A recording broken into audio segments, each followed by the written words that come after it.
नमस्कार दोस्तों। मैं हूं आपका दोस्त, आपका होस्ट आर के, और आप देख रहे हैं आर के ट्रेडिंग। तो दोस्तों, यहां पर एक सवाल है जो कि काफ़ी इम्पोर्टेंट सवाल है और ये सारे लोगों से रिलेटेड है। मैंने कल एक वीडियो पोस्ट किया था कि अगर आपको जीवन में सफल होना है तो इनसे दूर रहिए। तो मैंने उसमें गधा और हाथी की एक कहानी सुनाया था। उसी से रिलेटेड दोस्तों एक सवाल आया है, मेरे व्यूवर ने भेजा है, और ये चीज़ मैंने आपके सवाल मेरे जवाब वाले सीरीज में उन्होंने भेजा है। ठीक है, तो वो काफ़ी बेहतरीन सवाल है और ये सारे लोगों के रिलेटेड सवाल है, जो कि मुझे लगा कि काफ़ी सेंसिटिव सवाल है, मार्मिक सवाल है। और आप ध्यान से सुनिएगा, ध्यान दीजिएगा। जो मैं सवाल अभी अपने मोबाइल में देख के आपको बताने वाला हूँ कि वो सवाल जो है इनका मतलब रिलेट करता है बाकी लोगों से। वो सवाल काफ़ी रिलेट करता है बाकी लोगों से। तो उनका सवाल मैं यहाँ पे सामने में लेके सबसे पहले आऊँगा, और उनका सवाल क्या है, चलिए मैं जल्दी से सवाल और नाम भी आपको बता दूं। और इनका सवाल है और इनका नाम है जी, इनका नाम है प्रशांत भगत जी। प्रशांत भगत जी पालघर महाराष्ट्र से इन्होंने सवाल भेजा है। इन्होंने सवाल लिखा है, नमस्कार सर, सफल होना है तो बस ये काम करो। ये एपिसोड मुझे बहुत अच्छा लगा। जैसा कि मैंने बताया, मैंने एक वीडियो पोस्ट किया था कल, हाथी और घोड़ा का बताया था। उसमें बताया था कि अगर सफल होना है तो क्या क्या चीज़ आपको करना है, किन से दूर रहना है। तो ये लिख रहे हैं कि सफल होना है तो बस ये काम करो। ये एपिसोड मुझे काफ़ी बहुत अच्छा लगा। इसी के जुड़ा हुआ मेरा सवाल है कि हमें आसपास के गधों से, अब क्या लिख रहे हैं ध्यान से सुनिएगा, हमें आसपास के गधों से बचना है तो बचना तो है, लेकिन तब क्या करें जब हमारा जन्म ही गधों की फैमिली में हो। बात समझिए, बहुत मार्मिक सवाल है। बहुत मैं इनके इस सवाल के पीछे का पेन, दर्द समझ सकता हूँ कि अगर ये सवाल लिख रहे हैं, ये भेज रहे हैं, तो कितना दर्द होगा इनके अंदर, इनका कितना पेन होगा इसके अंदर। क्योंकि जब वो कोई व्यक्ति अपने फैमिली को रिलेट कर रहा है तो इसका मतलब पेन में है। तो ये क्या लिख रहे हैं कि हमें गधों से बचना तो है, लेकिन हम क्या करें उस स्थिति में जब आप कहते हैं कि इन लोगों से, ऐसे लोगों से बचना है, कि जब हमारे आसपास के गधों से बचना है तो बचना तो है, लेकिन जब तब क्या करें जब हमारा जन्म ही गधों की फैमिली में हो। चूंकि हमारा जन्म गधों की फैमिली से हुआ है, तो एक समझदार गधा जो आपके वीडियो से समझदार हुआ है, वो अदर गधों से कैसे बचें, फैमिली को कैसे अवॉइड करें, ये बताएं। प्रशांत भगत जी पालघर महाराष्ट्र से लिख रहे हैं। देखिए, काफ़ी मार्मिक सवाल है और काफ़ी रिलेट करता है आम लोगों के जीवन से। तो मैं यहाँ पे जवाब देना चाहूँगा प्रशांत जी से के माध्यम से सारे लोगों को कि कैसे आपको बचना है। एक्चुअली मेरा मेन फोकस होता है ट्रेडिंग, लेकिन मैं ट्रेडिंग के ज़रिए ही लाइफ से जुड़ी हुई चीज़ों को सिखाता हूँ ताकि लाइफ आसान हो जाए जीने में और आप आगे बढ़ सके। मेरा ये काम होता है मोटिवेशनल। तो प्रशांत जी जैसे लोग, और प्रशांत जी देखिए, जन्म कहाँ हम होंगे, हमारा जन्म कहाँ होगा, हम किस अवस्था में जन्म लेंगे, किसके घर में पैदा लेंगे, ये हमारे कंट्रोल में कभी नहीं होता। ये किसी के कंट्रोल में नहीं होता कि वो किसी के घर में जन्म ले सके। अगर ऐसा होता तो मैं मुकेश अंबानी के घर में जन्म लेता, और आप भी लेते, सारे लोग लेते, मैक्सिमम लोग लेते, कोई अडानी के घर में जन्म लेता। तो ये किसी के कंट्रोल में नहीं होता है ना। लेकिन हम कैसी लाइफ जीना चाहते हैं, हम क्या जीवन में बनना चाहते हैं, हम क्या अचीव करना चाहते हैं, और हम कैसे मरना चाहते हैं, ये हमेशा हमारे कंट्रोल में होता है। ये चीज़ें हमेशा हमारे कंट्रोल में होता है, क्योंकि चुनाव करना हमेशा आपके हाथ में होता है। स्पाइडरमैन की मूवी थी पार्ट 2, स्पाइडरमैन आप सीरीज जब देखेंगे शुरू वाला पार्ट 2 का, तो उसमें एक वर्ड होता है, हर स्पाइडरमैन की मूवी में एक कहानी, एक सीख मिलता है।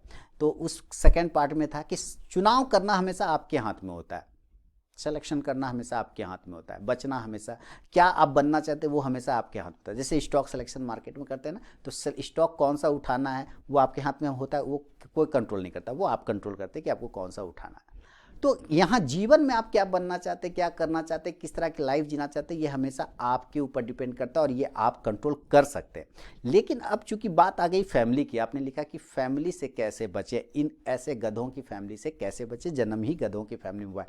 तो देखिए, फैमिली, फैमिली एक शब्द है, परिवार एक शब्द है जो कि मार्केट को रिलेट करता है। आप जब देखते होंगे किसी स्टॉक्स में ऊपर की तरफ जाता है तो एक रेजिस्टेंस मिलता है, और वहाँ से वो टकरा के गिर आता है, फिर एक सपोर्ट मिलता है, वहाँ से उठ के फिर ऊपर चला जाता है। तो फैमिली जो होता है ना, जो फैमिली मेंबर होते हैं उसमें कुछ मेंबर जो होते हैं जो सपोर्ट का काम करते हैं और कुछ मेंबर होते हैं जो रेजिस्टेंस का काम करते हैं। कुछ मेंबर आपको हतोत्साहित करेंगे, नीचे की तरफ धकेलेंगे, कुछ मेंबर आपको सपोर्ट देके ऊपर की तरफ ले जाएंगे। तो आपको अपने फैमिली में खुद को प्रूफ करना है कि नहीं, आप गधे नहीं हैं, आप गधों के बीच में घोड़ा बनना चाहते हैं, आप गधों के बीच में घोड़ा बनना चाहते हैं, ये आपको प्रूव करना पड़ेगा। और जब प्रूव करना है, अगर आपका फैमिली आपको सपोर्ट नहीं कर रहा है तो हमेशा एक एग्जाम्पल याद रखिएगा, सोना, गोल्ड एक पत्थर के समान होता है, आड़ा तिरछा आकार होता है ना, बिल्कुल होता है। हीरा कोयला में मिलता है, बिल्कुल होता है, लेकिन वो हीरा नहीं होता है, सिंपल कोयला होता है।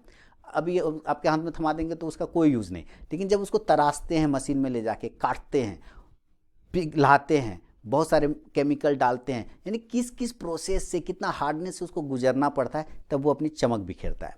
उसी तरह गोल्ड, सोना, कितना आंच पर, कितना 3500 डिग्री सेल्सियस पे, 3500 डिग्री सेल्सियस पे सोना को गलाया और पिघलाया जाता है, तब उससे गहना बनता है जो कि लोग पहनते हैं और खूबसूरत दिखते हैं, तब वो खूबसूरती दिखता है। 3500 डिग्री सेल्सियस पर सोना को पिघलाया और गलाया जाता है और उसको तपाया जाता है, तब उसका आकार निखर के आता है। तो आपका जो फैमिली आपको सपोर्ट नहीं कर रहा है, जो आप कह रहे हैं कि कैसे बचे, वो समझिए हीट है, वो ताप है, वो गर्मी है जो आपको दिया जा रहा है ताकि आप निखर सकें, ताकि आप उससे निखर के कुछ बन सके। क्योंकि आप उन ताप के बीच में जब रहेंगे और अपने आप को फोकस करके रखेंगे कि मुझे क्या बनना है, क्या अचीव करना है, क्या प्राप्त करना है, तब आप वो ज़रूर प्राप्त कर लेंगे, क्योंकि वो आप उस हीट को कंटिन्यू बर्दाश्त कर रहे हैं। तो अगर आप हीट बर्दाश्त कर लेते हैं, हीट अगर बर्दाश्त कर लिया तो जीवन में आप सफल हो जाएंगे। तो गधे हर जगह मिलते हैं, गधे हर जगह मिलते हैं, हर जगह मिलते हैं, लगभग सब एक ही शक्ल का होता है। घोड़े सब जगह नहीं मिलेंगे आपको, घोड़ों की शक्ल अलग होती है, घोड़ों की शक्ल अलग होती है। तो आप ऐसा कुछ कार्य करें जो आपका फैमिली बोल सके दूसरे को कि हाँ, हम गधों के बीच में ये एक घोड़ा है, दूसरा बोल सके आपका एग्जाम्पल देके कि ये देखो इतने गधों के बीच में एक घोड़ा कहाँ से आ गया। यानी आप क्या बनना चाहते, क्या करना चाहते, इसका निर्णय आप कर सकते हैं, लेकिन अपने फैमिली को कभी भी इग्नोर ना करें, कभी इग्नोर ना करें। कारण फैमिली सपोर्ट का भी काम करती है। जब आप दुखी होंगे, हताश होंगे, निराश होंगे, तो आप देखेंगे कि फैमिली का ही कोई मेंबर आपको सपोर्ट करने आगे आता है, तो वो सपोर्ट का भी काम करता है, फिर आप वहाँ से बाउंस करते हैं। कुछ मेंबर होते हैं जो रेजिस्टेंस का कार्य करते हैं, तो आप उसको हीट समझिए कि वो मुझे तपा रहा है, वो मुझे तपा रहा है। उस हीट को बर्दाश्त कर गए तो आप एक नया ब्रेकआउट करेंगे, रेजिस्टेंस तोड़ के ऊपर निकलेंगे और अपने लाइफ के गोल को अचीव कर पाएंगे। तो प्रशांत जी, मैं कहना, जैसे मैं अपना एग्जांपल दूं, मैं आज शेयर कर रहा हूं, मैंने कभी यूट्यूब पे शेयर नहीं किया है। मेरे पिताजी पान बेचते हैं और आज तक बेचते हैं। मेरे पिताजी पान बेचते हैं, मैं पान बेचने वाले का बेटा हूं, लेकिन मैं कभी पान दुकान पे नहीं बैठा, कभी नहीं बैठा, क्योंकि वो मैंने चुना कि मुझे नहीं करना ये काम, मुझे ये काम नहीं करना है। मैं आपके घर में जन्म लिया, मेरा इस पर कोई कंट्रोल नहीं है, लेकिन मैं क्या बनूंगा, क्या करूंगा, कैसे रहूंगा, इस पर मेरा कंट्रोल है, इसका डिसीजन मुझे लेना है। आप विद्रोही कहलाएंगे। आपको हो सकता है लोग कहेगा कि ये जो है ना बदतमीज है, बेहुदा है, बात नहीं मानता है बड़े का, थोड़ी देर के लिए आप विद्रोही कहलाएंगे। लेकिन जब आप अपने उस चीज़ को प्राप्त कर लेंगे तब वही व्यक्ति आपका पीठ थपथपाएगा। जैसे मेरे पिताजी आज बोलते कि गर्व है ना ये इस बंदे। और मैं 3 भाई हूँ, और मैं 3 भाई हूँ, तो जब लोग मिलते हैं मेरे पिताजी से और कहता है ये मेरा बड़ा बेटा, ये मेरा छोटा बेटा और ये मेरा मंझला बेटा है, माने मैं बीच में हूँ, मैं मंझला हूँ, तो लोग भी जो पिताजी को शुरू से जानते हैं वो आश्चर्यचकित कहते हैं कि ये 2 बेटा, जो बड़ा है और छोटा वाला है, वो तो समझ में आता है कि तुम्हारा बेटा है, ये मैच नहीं करता तुम लोगों से, इसका अलग ही कैटेगरी है, इस यकीन नहीं होता ये तुम्हारा बेटा है। क्यों?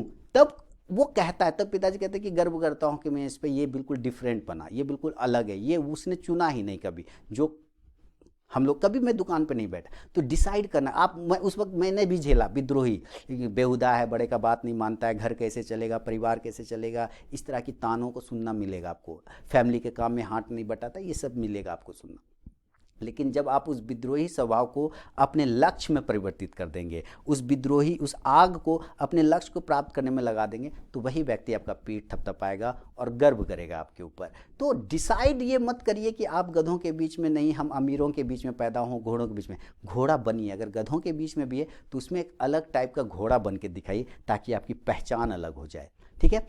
एवॉइड करना, एवॉइड, क्योंकि जो आपको कर रहा है वो हीट है, तो आपको उस हीट को बर्दाश्त करना है। जवाब मत दीजिए बातों से, जवाब मत दीजिए बातों से, जवाब दीजिए अपने कामों से।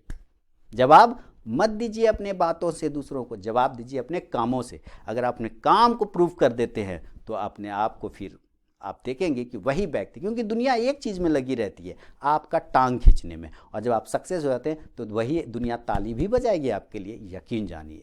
तो प्रशांत जी और प्रशांत जी से जुड़े सारे लोग, मैं चाहूँगा कि इस बात पे गौर करें कि आपको सामाजिक दृष्टिकोण से जितने भी ताने दिए जाए, घरेलू दृष्टिकोण से जितने भी ताने दिए जाए, आपको इग्नोर करना है, सिर्फ अपने गोल पर फोकस करना है। बीच बीच में ये सारे आपको डिमोरलाइज करेंगे, क्योंकि ये झंझावात है, ये तूफान है, आंधी है जो आपको टेस्ट करता है। ये भगवान टेस्ट करता है बीच में कि अगर तुम अपने गोल के पक्के हो, अगर अपने दृढ़ संकल्प पे हो, तो तुमको इन परीक्षाओं से गुजरना पड़ेगा। और जो परीक्षा पास कर जाता है वही फर्स्ट सेकंड होता है।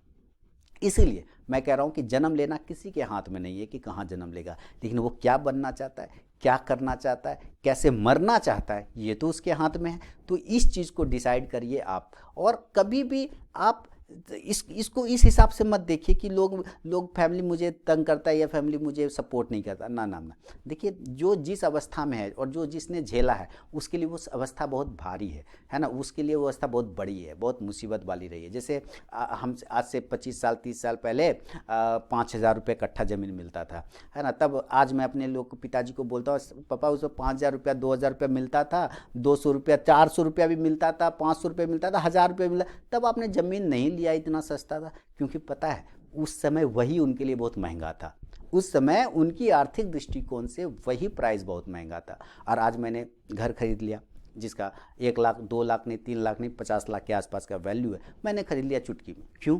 क्योंकि मेरे लिए आज वो रकम कम है। क्यों? क्योंकि मैंने वो प्राप्त किया, वो अचीव किया। दुकान पे बैठना पान बेचना मैंने कभी स्वीकार नहीं किया। हाँ, तो जब स्वीकार नहीं करेंगे तो आपको अपना रास्ता बनाना पड़ेगा ना। तो आप रास्ता बनाने में आपको छोटे मोटे काम करने पड़ेंगे। आप उस छोटे मोटे कामों के जरिए अपने फोकस को हमेशा क्लियर रखिए कि क्या करना है, आपको क्या प्राप्त करना है। जैसे मैंने मजदूरी का भी काम किया, मैंने डॉक्टर के अंडर में भी काम किया, मैं मेडिकल का भी मैंने काम किया, बोझा भी उठाया, पोछा भी लगाया, बहुत सारे काम किए। लेकिन अब उस चीज़ को मेरा सिर्फ एक पड़ाव था, वो सब मेरा गोल अचीव करने के बीच में वो छोटे छोटे पड़ाव थे। वो पड़ाव को पास करके फिर मैं यहाँ तक आया और ये अचीव किया। साल लगे, बहुत साल लगे, कम एज से मैंने स्टार्ट कर लिया, तो इसके वजह से जो है मुझे बर्दाश्त करने की आदत हो गई। और जब आप डिसीज़न खुद लेते हैं तो 2 काम हो सकता है, या तो आपका गलत होगा डिसीज़न या तो आपका सही होगा डिसीज़न। अगर गलत हो गया डिसीज़न तो सीख मिलेगा कि ये काम नहीं करके हमको ये ऐसे करना चाहिए था। अगर आप सफल हो गए तो कॉन्फिडेंस मिलेगा कि बिल्कुल सही डिसीजन था, आप दोबारा फिर डिसीजन ले सकते हैं नेक्स्ट। तो आप डिसीजन लीजिए, अपने परिवार वालों से बात करिए, उनको बताइए। जैसे विनोद खन्ना ने अपने परिवार को बताया था। विनोद खन्ना जी जब देखने में स्मार्ट थे, उनके पिताजी का बहुत बड़ा बिजनेस घराना था, उनके पिताजी ने कहा चलो बिजनेस ज्वाइन करो। विनोद खन्ना जी ने कहा पापा 2 साल मुझे टाइम दीजिए, अगर मैं 2 साल नहीं फिल्म में कुछ कर पाया, सिनेमा में कुछ नहीं कर पाया तो मैं बिजनेस ज्वाइन कर लूँगा। 2 साल बाद वो सुपरस्टार बन गए, वो अपना प्रूफ करके दिखा दिया उन्होंने खुद को, तो वो फिर कभी बिजनेस में नहीं गए। तो आपको भी प्रूफ करना पड़ेगा। तकलीफ़ें आएगी जीवन में, तकलीफ़ें आएगी, क्योंकि चारों तरफ गधों की फैला हुआ है, लेकिन उसी गधों के बीच में कोई समझदार गधा भी मिलता है जो आपको सपोर्ट करेगा। आप उसको ढूंढिए और कभी भी निगेटिव लोगों के पास मत बैठिए, निगेटिव लोगों को अपने पास मत आने दीजिए, उसको मार के भगाइए। जो भी निगेटिविटी की बात करे उसको धो दीजिए पकड़ के। मैं कहता हूँ ये यूट्यूब सोशल मीडिया पे कह रहा हूँ, एकदम जो निगेटिव बात करे उसके पास मत बैठिए, और जो ज़बरदस्ती करे उसको कान के जड़ में 2 धर दीजिए उसको, उसके लिए कोई टेंशन, डरिए मत। हाँ, अब ऐसा नहीं कि अपने बड़ों को धर दीजिए, नहीं, उनको बहुत सम्मानपूर्वक उनकी बातों को इग्नोर कर दीजिए, कोई टेंशन नहीं, हंस के मुस्कुरा के जैसे इग्नोर करना, क्योंकि 2 कान दिए ना ईश्वर ने, इसीलिए दिया कि अच्छा बात सुनो इस कान से और बीच वाला दिमाग में घुसा लो, बुरा बात सुनो, गलत बात सुनो तो इस कान से सुन के इस कान से निकाल दो। सिंपल यूज़ करना है आपको ये चीज़ें। तो उम्मीद है प्रशांत जी और प्रशांत जी से जुड़े सारे लोग, इनके जैसे सारे लोग, कि अगर ये 2 लाइन 4 लाइन 10 मिनट से कुछ भी अगर मैं आपको सिखा पाया, समझा पाया, तो मुझे कमेंट सेक्शन में ज़रूर बताइए। सफल होइएगा सर, ज़रूर सफल होइएगा। बस याद रखिए, अपने बातों से नहीं अपने कामों से प्रूफ कीजिए, दुनिया ताली बजाने के लिए तैयार है। तो उम्मीद है दोस्तों, और उम्मीद है प्रशांत जी आपको समझ में आ गया होगा आपको क्या करना है, कैसे बचना है, कैसे करना है। तो चलिए बढ़ूंगा अगला सवाल की तरफ।